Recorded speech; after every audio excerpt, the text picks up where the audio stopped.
Many acoustic guitar owners are slowly damaging their instruments without even knowing it. After building acoustic guitars for over 15 years, there's one mistake I see time and time again. Sometimes it takes years to show up, and by the time you notice, the repair can be expensive. The good news is that it's easy to prevent, and all it takes is a little knowledge and a couple of accessories.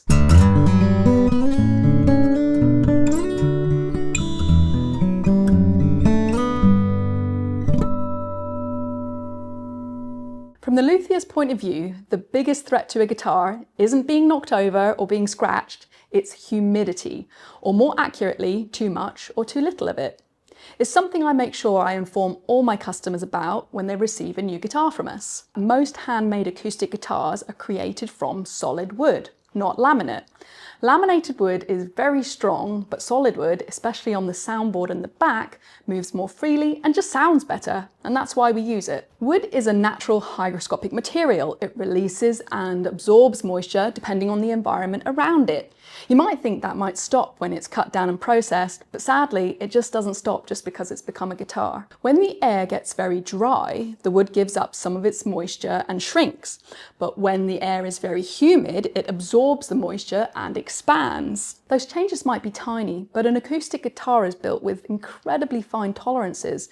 So even small movements can affect how it plays over time and how well it holds together. When someone brings a guitar into the workshop, one of the first things I look for is any sign of humidity movement. Humidity movement can affect many parts of the guitar, including the doming of the top and the back plates, the adhesion of the bridge to the soundboard, overly high or low string action, the fret ends either protruding or inset into the fingerboard. More extreme examples are usually in the form of cracks in the wood and backwards neck bow, for example. All these signs point to a guitar that has not been happy in the environment in which it lives. I once had a customer send me the bespoke guitar I built for him because there was some fret buzz.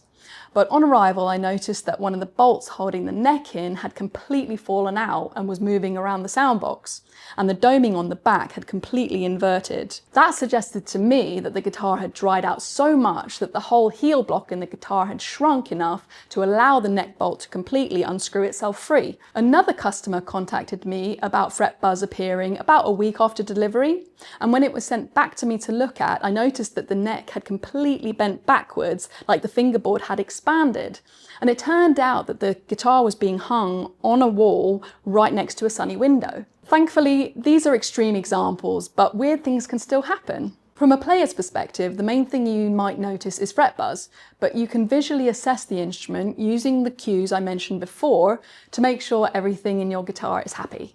I count myself blessed to have clients all over the world, and Turnstone guitars often find a home in places that experience dramatically different baseline humidity levels. There are Turnstone instruments making music in the desert in Arizona and the Middle East, where it can be very dry, and Singapore and Japan, where it can often be very humid and therefore damp.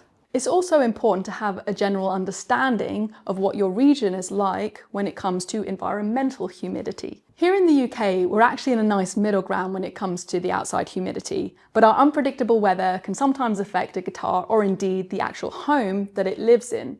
And we encourage Turnstone owners to look after their instruments properly. The good news is that you don't need to obsess over this, but there are definitely extremes you will want to avoid.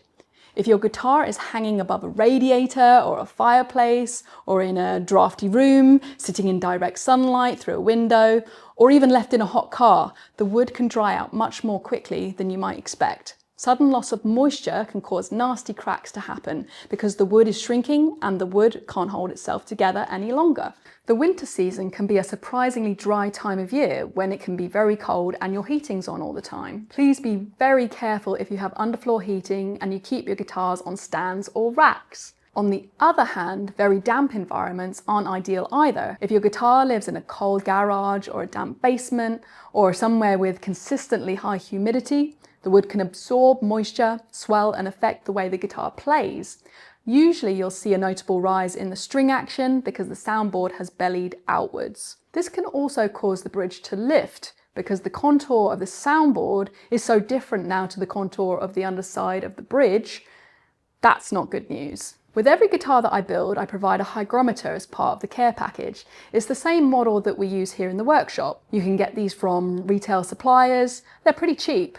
I'd place it in the room that you'd keep your guitar or your guitars in, just to analyse what's going on in that room as the seasons change. We advise to keep your guitar within 40 to 60% relative humidity. Some manufacturers recommend a much smaller window of acceptability, but in my experience, it's still within the realms of what is practical and acceptable. Now, you might have noticed I keep saying relative humidity. That word is actually really important. Humidity is relative to temperature because warm air can hold a lot more moisture than cold air can. So the same room can give you quite different readings depending on how warm or cold it is. Winter is a good example. On a cold day, the air outside might be sitting up at 70 or 80%, which sounds nice and damp. But as that air comes into your home and the heating warms it up, the reading can drop right down to 30% or even lower. And that's without any moisture being added or taken away at all.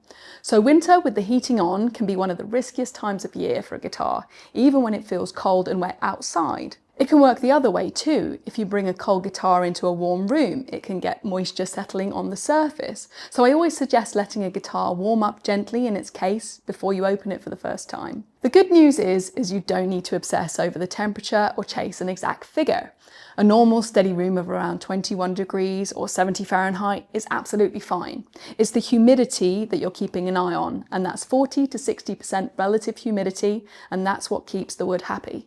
We build our guitars in a controlled workshop environment between 45 and 55%, but I appreciate you have a life to lead and shouldn't have to obsess over this as much as I do. That's the ideal range, but in my experience, you generally don't need to worry if you see your hygrometer dipping down between 40 and 45 or 55 to 60%. In this instance, you don't really need to do much more than just keep an eye on your hygrometer as you walk by and keep your guitar away from the extremes I mentioned earlier. When I give a new guitar to a customer, I generally advise them to keep it in the case when not playing for at least the first month.